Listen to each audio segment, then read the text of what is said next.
साथियों नमस्कार। मैं रतनपाल भारती और आप देख रहे हैं सलाम अम्बेडकर। साथियों, यदि आपने अभी तक इस चैनल को सब्सक्राइब नहीं किया है तो आपसे गुजारिश है कि इस चैनल को सब्सक्राइब करें, वीडियो को लाइक करके कमेंट करें और इसे ज़्यादा से ज़्यादा शेयर करके अपने दोस्तों तक पहुँचाएँ ताकि हर आदमी तक हमारा ये वीडियो पहुँच सके। साथियों, आज हम बात करने वाले हैं भारतीय राजनीति के एक ऐसे महान योद्धा के बारे में जिसने अपनी मुखर वाणी से न सिर्फ राजनीति में नाम कमाया, अनेक विरोधों के बावजूद वो शान से डटे रहे। अनेक उनके ऊपर इल्ज़ाम लगे। भारत के रेल मंत्री रहे और इस मंत्री पद के रहते हुए उन्होंने भारतीय रेल को नए आयाम दिए। वे 2 बार बिहार के मुख्यमंत्री भी रहे। जी हाँ, हम बात कर रहे हैं आरजेडी चीफ पूर्व मुख्यमंत्री लालू प्रसाद यादव के बारे में। लालू प्रसाद यादव वो शख्सियत हैं जिन्होंने ओबीसी समाज को एक ऐसी विचारधारा प्रदान की जिसके बूते उन्होंने फर्शों की गुलामी को ठोकर मार दी। एक पत्रकार हैं, एनडीटीवी के लिए वो संपादकीय लिखा करते थे। उनका नाम है राजीव पाठक, शायद आपने नाम सुना होगा। उन्होंने अपने लेखनी में उनके बारे में क्या लिखा है, आज हम इसी बात पर चर्चा करने वाले हैं। राजीव पाठक ने अपना एक लेख लिखा, पिछड़ों में पकड़ का राज, और ये लेख था उनका साइबर संसार में। इसमें वो लिखते हैं, मैं खुद किसी जाति व्यवस्था में यकीन नहीं करता, लेकिन ब्राह्मण परिवार में पैदा होने से उसी वातावरण में पला बढ़ा। जब छोटा था, शायद 10 साल का, मुझे कुछ बातें अजीब लगती थीं। मैं इतना छोटा था, पर जब भी गांव में सड़क से गुजरता तो कुछ पिछड़ी जातियों के लोग सड़क के किनारे खड़े होकर दूर से ही मालिक प्रणाम कहा करते थे। मैं इतना छोटा व इतनी उम्र दराज लोग ऐसा करते, बहुत अजीब लगता था। लालू यादव का शासन आया तो शुरू में इतना फर्क आया कि धीरे धीरे लोग मालिक की जगह बाबूजी कहने लगे। वक्त गुजरा तो गांव की सड़कों पर ये लोग हाथ मिलाकर बात करने लगे। बहुत बड़ा फर्क।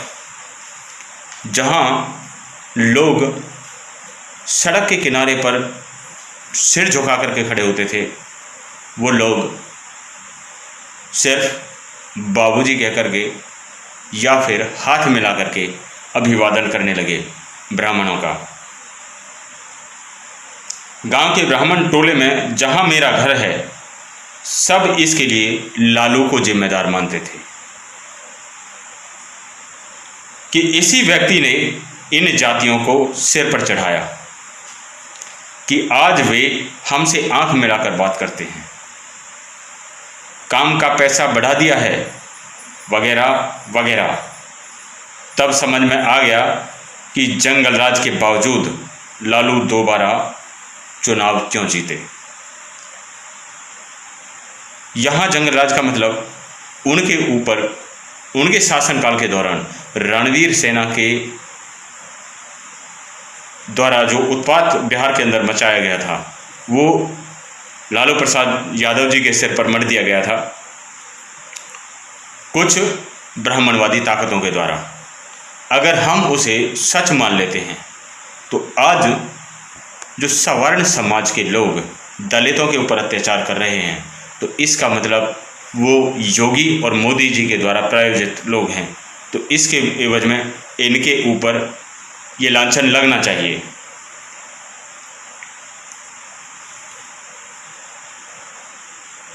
लालू यादव ने और कुछ किया हो या नहीं, पर सामाजिक परिवर्तन का एक बहुत बड़ा काम उन्होंने कर दिया था। राजीव पाठक कह रहे हैं कि चाहे उन्होंने कुछ किया था या नहीं किया था, लेकिन समाज में परिवर्तन इतना बड़ा वो ले आए थे कि लोग उस दास्तां की जो सोच थी उसे तिलांजलि दे चुके थे और समानता की विचारधारा में विश्वास करने लगे थे। पिछड़ी जातियां उनके राज्य में अपने आप को सशक्त समझने लगीं। वे समझने लगी थीं कि उनका भी राज है, वे भी इंसान हैं और औरों के बराबर हैं। यहाँ बात वही निकल के आती है कि अगड़ी जाति के लोग या सवर्ण समाज के कहे जाने वाले लोग पिछड़ी जातियों को कभी इंसान नहीं माना करते थे, यानी कि उनके साथ में गुलामों की तरह बर्ताव किया करते थे। जैसे पशुओं से काम लिया जाता था, उसी तरीके से इन पिछड़ी जाति के लोगों के साथ में व्यवहार किया जाता था। लोग भले ही लालू यादव को राजनीति में मजाक का पात्र समझने की भूल करते हों, लेकिन उन्होंने यह बहुत बड़ा काम किया है और शायद यही वजह है कि आज भी बिहार की राजनीति में लालू बहुत बड़ा दखल रखते हैं। ये राजीव पाठक हैं जो ब्राह्मण समाज से और बिहार के ही रहने वाले हैं। इन्होंने अपने इस लेख के अंदर अपने उस एक्सपीरियंस को बयां किया है जो उन्होंने बचपन से लेकर के अपने जवान होने तक महसूस किया था। एक विपरीत विचारधारा का व्यक्ति जब उनके बारे में इतनी बड़ी विचारधारा रख सकता है, इतनी बड़ी बात कह सकता है, तो हम SC ST माइनॉरिटी और OBC वर्ग के लोग क्यों इन ब्राह्मणवादी लोगों के बहकावे में आकर के अपने ही नेताओं को भुलाने लग जाते हैं और उन्हीं के ऊपर लांछन लगाने लग जाते हैं जो हमारे ही भले के लिए काम करते हैं। हमने कभी अपने नेताओं का साथ देने की कोशिश ही नहीं की। जो नेता राष्ट्र के नेता बनने की काबिलियत रखते थे, हमारी ओछी मानसिकता ने, हमारी सख्त की विचारधारा ने या हमारे दब्बूपन ने उन्हें कभी राष्ट्र का नेता नहीं बनने दिया। हम हमेशा से ही उन लोगों का साथ देते आए हैं जिन्होंने हमेशा हमारा दमन किया, हमारा शोषण किया, हमारे साथ गुलामी से भी बदतर जिंदगी जीने के लिए हमें मजबूर किया। कब तक हम इस बात से अनजान बने रहेंगे कि आर्य लोग विदेश से चल करके यहाँ आए थे, और कब तक हम इस भुलावे में रहेंगे कि आर्य लोग हमारे किसी भी हाल में नहीं हो सकते। हमें 6743 जातियों में जो लोग बांट सकते हैं अपने स्वार्थ के लिए, क्या वो हमारे किसी हक अधिकार में हमें सहयोग कर सकते हैं? पिछड़ों के आरक्षण की बात ले लो, दलितों के आरक्षण की बात ले लो, मराठा आरक्षण की बात ले लो, जाट आरक्षण की बात ले लो, गुर्जर आरक्षण की बात ले लो। इन सब का विरोध किसने किया? क्या किसी मुसलमान ने किया, या किसी ईसाई ने किया, या किसी जैन, बौद्ध या पारसी ने किया? जिन लोगों ने हमें सिर्फ वोट के लिए एक बनाया, उन्हीं हिंदूवादी ताकतों ने या उन्हीं ब्राह्मणवादी ताकतों ने हमारे साथ में वो षड्यंत्र किए। हमारे आरक्षण के जो हम मांग उठाते हैं तभी वो लोग विरोध करते हैं।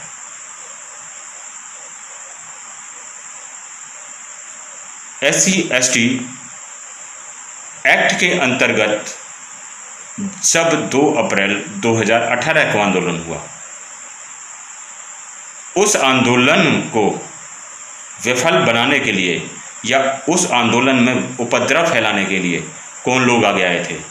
क्या किसी मुसलमान ने इस बात को टारगेट किया था या किसी ईसाई ने इस बात के लिए टारगेट किया था? मारे जाते हैं दलित, पिछड़े, आदिवासी, माइनॉरिटी, और दंगा कराते हैं ब्राह्मणवादी, मनुवादी लोग। कब समझोगे इस बात को? और लालू यादव ने आपको इसी बात से बाहर निकालने की कोशिश की थी और इसी के चलते उन्हें इस बात का खामियाजा जेल में भुगतना पड़ा। अभी कुछ दिन पहले का मामला है, पप्पू यादव का प्रकरण आपको याद होगा। पप्पू यादव ने एम्बुलेंस चोर, एक मंत्री था जिसने अपने फार्म हाउस में न जाने कितनी एम्बुलेंस खड़ी कर रखी थी, उसका जब पर्दाफाश किया तो उस पर्दाफाश करने के दौरान पप्पू यादव को ही जेल भेज दिया गया। और वो जिसने इस देश की ज़रूरतमंद जनता को एम्बुलेंस तक भी मुहैया नहीं होने दी, ऐसा मंत्री आज भी खुला घूम रहा है। ठीक वैसा ही जैसा कि लोग बताते हैं लालू प्रसाद यादव के साथ भी हुआ था। चारा घोटाले का मेन एक्यूज्ड कोई और था और फंसाया गया इनको। क्यों? क्योंकि इनसे ब्राह्मणवादी ताकतों को बदला लेना था। और बदला किस बात का? आपको न्याय दिलाने का, आपकी विचारधारा में परिवर्तन करने का और आपकी इस गुलामी भरी जिंदगी को एक ऊंचे स्तर तक लाने का जो इनका प्रयास था, उसकी सजा इन्हें मिली। ऐसे बहुत सारे बहुजन नेता आज भी मौजूद हैं जो आपके सहयोग से राष्ट्र के नेता बन सकते हैं, और हैं वो राष्ट्र के नेता। सिर्फ ज़रूरत कितनी है कि आप उनकी कितनी ज़रूरत अपनी ज़िंदगी में महसूस करते हैं। क्या आप अपनी ज़िंदगी में अपने ही नेताओं की ज़रूरत महसूस नहीं करते? तो ये सिर्फ आपका ही नहीं, आपकी नस्लों का भी नुकसान होगा। ये बात हमेशा ध्यान रखना।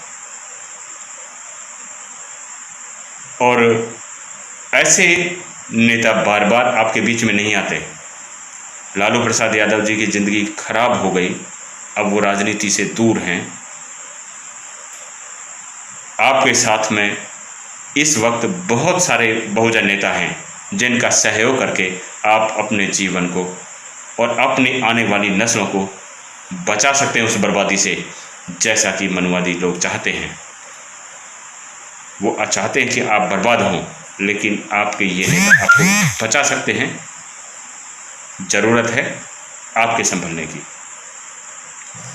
हमारी अब की वीडियो में इतना ही। अगली वीडियो तक हमें दीजिए इजाज़त। तब तक के लिए धन्यवाद।